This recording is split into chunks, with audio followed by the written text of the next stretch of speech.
All right, good evening, everyone. Thank you so much for joining us here for our paper presentations. If you don't already have food, there is a reception upstairs. Feel free to grab some food after the session is over.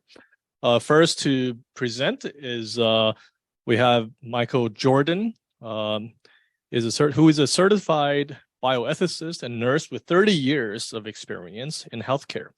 Currently, Mr. Jordan directs the strategic and clinical operations for Healthcare in Action, a street medicine provider in communities of San Mateo, Inland Empire, and San Fernando Valley, California, providing empathetic, compassionate, culturally humble care to the unhoused members of the vulnerable population served. Mr. Jordan is focused on providing top quality care that promotes ethical and moral tenets to ensure humans experiencing homelessness are treated with respect, fairness, and justice, and promote autonomy and self-determination for the clients served.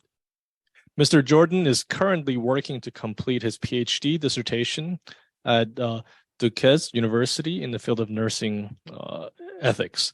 So very much a pleasure to have you here. And the title of your paper is Traveling the Highway of Culturally Humble Care. Thank you so much. Thank you. All right, good evening. So my name is Michael Jordan. I'm finishing up my PhD dissertation at Duquesne University. I've got a double master's in business and nursing, and I attend Adonai Church in Norwalk with Pastor Danny Castaneza. I'm a proud Adventist that is currently providing street medicine through Healthcare in Action, which is a novel street medicine outreach program sponsored through the Cal-AIM program of Medi-Cal, and it's a subsidiary company of SCAN. I also had the opportunity to create my own bioethics consulting company, Advanced Bioethics Consulting, that allows me to provide preventive conversations with families about the care they want to receive and document advanced care planning. So I'm just going to actually read really quick my abstract and then just talk about a little bit why it's so important to me. So the privilege of serving others is a great benefit and calling of many healthcare providers. The opportunity to advocate for those on the highways and in the hedges is apparent for those that provide street medicine to the unhoused, one of the most vulnerable communities. In Christian service, we live out our commitment for the well-being of others. The Holy Spirit motivates us to act with selflessness and self-sacrifice to change the world others face from a place of hopelessness to one of hope. As Seventh-day Adventists, we believe that the directive of to love God with all your mind, heart, and soul leads to the commitment to love your neighbor through acts of kindness and service. In the unhoused community, this commitment requires healthcare providers to advocate for equitable care, justice, and promotion and protection of personal autonomy for those that often lack a voice and are faced with implicit and explicit bias daily. Luke 9:48 states, "He said to them, whoever welcomes this little child in my name welcomes me, and whoever welcomes me welcomes the one who sent me. For it is the one who is least among you who is the greatest." As a healthcare clinician, I have had the opportunity and responsibility to provide culturally humble, empathetic, whole person care that appreciates the individual lived experience of human beings that are faced with adversity through homelessness, substance use disorder, isolation, and mental health humbleness. Many barriers are presented in the equitable care of our unhoused communities that are reflected through stigmatization, bias, stereotyping, micro and macroaggressions. Best practices to diminish these barriers consist of developing a consistent, non-judgmental clinician presence to develop trust and engagement, which is critical to engage clients to seek and participate in medical care. Non-judgmental clinician presence requires a lifelong commitment to introspection and self-reflection that seeks to identify personal cultural biases that may affect the caring relationship needed to gain trust. Additionally, consistent contact and working toward meeting the person where they are at seeks to promote respect, self-determination, justice, and equity with the goal of rejoining God's banquet. So what does it mean to be socially marginalized? And marginalization refers to the act of treating a person or group as though they are insignificant by isolating and disempowering them. And people can be marginalized due to multiple factors, including sexual orientation, gender, geography, ethnicity, religion, displacement, conflict, or disability. Poverty and homelessness are both a consequence and a cause of being marginalized. So I guess the next question is, and why I'm really here is I have been an ethicist since the beginning of my nursing career 30 years ago, when I had no idea what medical bioethics was. I was a new grad nurse. I was 24 years old, and a situation presented itself that I had no idea how to deal with. And it has been my lifelong avocation since. So in hospital bioethics, you know, we how many of you have heard of principlism? I would hope most, right? So the principles of Beauchamp and Childress are something. But my question to you really, is it enough? So that's the deeper question. Does principlism cover every ethical situation that you can encounter? Can it be applied in all these situations? And does it support justice for marginalized communities? So that is that's the big question for me. Right. So doing bioethics consultations for over 20 years has led me to the fact that I truly believe that while we need to have the principles that we talk about with autonomy, beneficence, non-maleficence, and justice, does it really work? So it may depend on the clinician, may depend on the experience, may depend on the situation. But I argue that it's not. Right. So what I would offer is that principle in conjunction with a care ethics approach provides much better an experience for especially marginalized communities. Right. So Gilligan argued that ethics of care is a normative theory that holds that moral actions center on interpersonal relationships and care or benevolence as a virtue, which is truly what I believe Jesus called us to do. Right? Look at our fellow humans as other children of Christ, just like I am. Too many times, you know, our homeless community is marginalized with the fact that, you know, when they come to the emergency department, they're just labeled as, you know, crazy, difficult, non-compliant, obstinate. And the minute they walk in the door, I've witnessed it. There's a complete change in attitude and behavior towards the community that we're trying to serve. Right. So assumptions of the framework include that persons are understood to have varying degrees of dependence and interdependence. Other individuals affected by the consequences of one's choices deserve consideration in proportion to their vulnerability, and that situational details determine how to safeguard and promote the interests of the individual. So what I teach, and I teach at Azusa Pacific, and I teach the CPE students at Adventist Health White Memorial, is to practice this care ethics approach in conjunction with principlism in a culturally humble way. When you put all of this together, my experience has shown that about 90% of the bioethics consultations I get on the homeless community, the people are scared. They are not angry, combative, all of these things that they're labeled when they come in the door. They're scared. They want to be heard, and they've been marginalized. And the louder they get, the more attention they get. And the community just wants to be heard.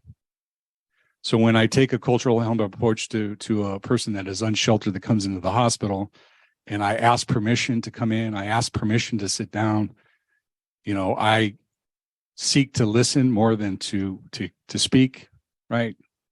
Everything that we're taught, seek to understand more than to be understood. That everybody that we meet has a lived experience greater than the person that's sitting in this room. I can look around and look at the faces, but I don't know your story and you don't know mine, right? And too many times I see providers that don't have that time, or they don't have the skills to really seek to understand what is behind the person that's in the bed, the person that we're trying to treat. And, you know, it can be very frustrating. And then you have cultural humility. Cultural humility is a process of self-reflection and discovery in order to build honest and trustworthy relationships. With mindfulness is one of the approaches that can help in enhancing awareness of self and others in this process. And again, it's a lifelong process of self-critique, whereby individuals not only learn about others' cultures, but examining his or her own beliefs and cultural identity. So especially in California and Los Angeles, Loma Linda, we have so many cultures that to say that I understand the Hispanic culture would be a joke, right? Or the Caucasian community, the white community, or the Asian community. There's so many variations that one, I could never, cultural competence is one thing, cultural humility is a whole different ballgame. So, when I'm able to, if something upsets me, when I'm able to stop and take a breath and say, why? What about this behavior bothers me? And be able to put that aside, then I have a greater opportunity to be of service to that human being. So that's really the key. I'm arguing this because as a nurse who's a regional operations director for Healthcare in Action, we have teams from San Diego now to San Mateo, one in Riverside, one in San Bernardino. We go out, and Clara Misa's here. She's one of one of my peers. And I was out in the encampments today.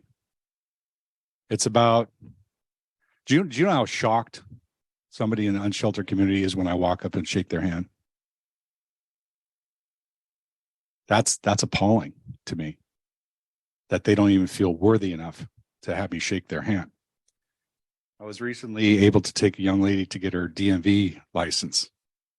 This young lady had been on the streets for 14 years. I said, I'm going to come by tomorrow and pick you up 10 o'clock. We'll go to the DMV. We'll get your picture taken. Do you know she did everything in her power to get fixed up in her encampment, so that she was looking as presentable as possible. So if there's anything that we can do to give people hope through a culturally humble approach, empathetic care that seeks to understand the lived experience of the people that we're serving, rather than judging, rather than putting our own moral judgment on them, getting back to what Christ expects us to do. Christ hung out with the riffraff, right? Amen, right? He did not hang out with the fancy people. He hung out with guys like me, a sinner. And there's no more glowing example of somebody when you can show them love and give them hope that this is not the situation. And I hope this brief presentation kind of points out that, we're all children of God. We all deserve hope. And if that's all we can do is offer by treating somebody with respect and allowing their voices to be heard, by listening and seeking to understand what in their lives motivates them so that we can help foster that, that's my hope for today. Thank you.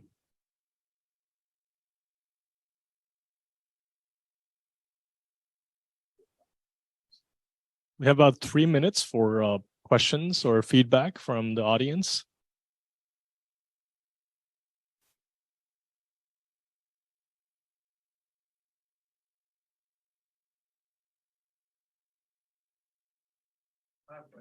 Can you describe a typical day? Oh, today? Oh, a typical day for you and your job, or Yeah, absolutely. So Healthcare in Action is Healthcare in Action is a medical street provider. We are a medical group run by internal medicine physicians and essentially social workers. So we do have medical vans that go out into the communities. We were just in the Badlands today over at the park, where we do have 2 social workers, a clinical support partner who's like a medical assistant, and a PA that go out. And we provide care in the encampments at the tents. So that is where I was talking about treating people where they are at. We mean that literally. Many times the folks that are unsheltered don't want to leave their camps because it's going to get ransacked while they're gone, even if it's 10 minutes to a parking lot. So we will go there. We can provide any kind of care that you can provide in internal medicine physician's office. We can do it there. So we do long-term injectables. We do wound care. We will go to the pharmacy and pick up the medications, and we have a navigation model where we help clients achieve their goals. So we work together to help build that self-esteem, to build trust, to build hope, so that once the healthcare issues are also addressed, we move towards housing. So once we can get to housing, and then we work on housing sustainability, and then jobs, and then we work our way slowly through trust and compassion and building those relationships. It's not open, and we are directly in the camps. We do temporary shelters, but primarily we are street medicine providers that go to the encampments.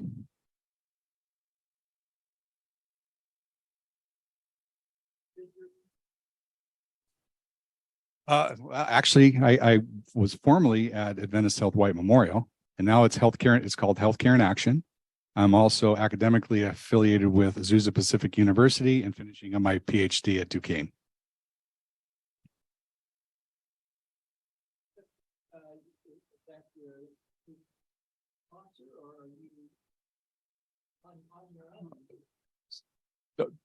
So institutionally, yes, I'm not affiliated other than associate professor at Azusa Pacific, and then I'm hoping to graduate to teach at Southern Adventist in a couple of years. So I already bought a house there in Collegedale, so not to put it cart ahead of the horse.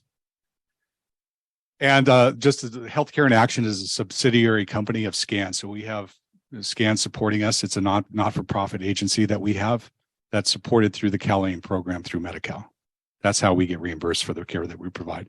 And it's a social services model, not really a medical model. We do not make money off the medicine side. So it's really about it's called Enhanced Care Management, ECM, which provides this whole wraparound service to the vulnerable population by providing transportation, medication, healthcare, helping clients achieve their goals to get to where they want to go. And then the community support side, which helps with housing.